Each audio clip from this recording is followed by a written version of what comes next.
ठंडी हवाएं शरीर को चीरती चली जा रही थी। सड़कें सुनसान थी, हर कोई अपने घर में हीटर के पास बैठा था। लेकिन एक लड़का था, नाम था राघव, जो उस सर्द रात में बिना जूते बिना कोट के फुटपाथ पर थर थर कांपता चल रहा था।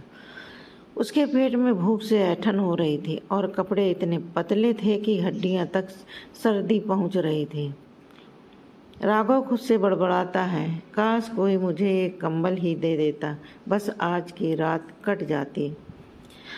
तभी एक कोने में अलाव जलता दिखा। पास जाकर देखा तो एक फकीर बैठा था। तन पर केवल एक पुराना कंबल था, ना चप्पल ना टोपी। उसकी आंखों में गहराई थी, चेहरा शांत था।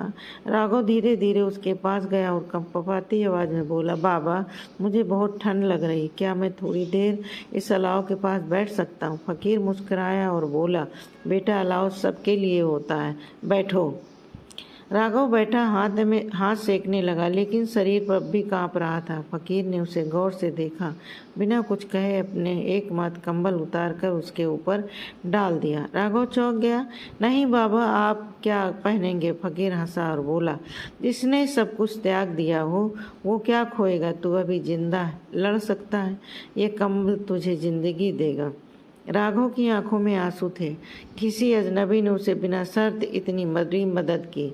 जो पूरी रात कंबल में लिपटा रहा, सोचता रहा, यह फकीर कौन है जिसके पास कुछ नहीं?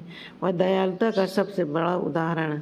अगली सुबह जब वह जागा, फकीर वहाँ नहीं था। अलाव बुझ चुका था और पास में एक कागज रखा था। जब तेरे पास बहुत हो जाए तब देना। आसान होता है, लेकिन जब असली दया तब होती है जब खुद के पास कुछ ना हो। वो दे जो तुझसे चिपका हुआ हो। वो मोह है, वही त्याग, असली सेवा है।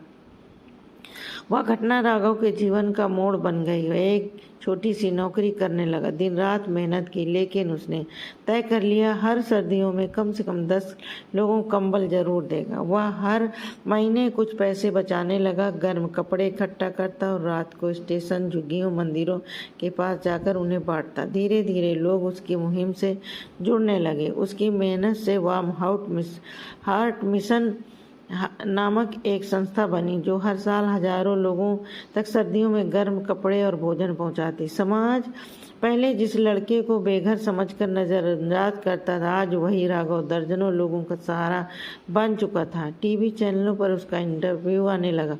स्कूलों में बच्चों को वह इंसानियत और दया का पाठ पढ़ाने जाने लगा।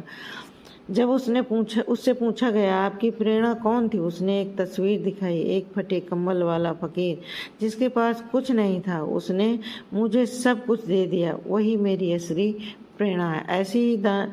ऐसी प्रेरणादायक कहानी सुनने के लिए हमारे चैनल को लाइक कीजिए, सब्सक्राइब कीजिए, शेयर कीजिए, सपोर्ट कीजिए। धन्यवाद। जय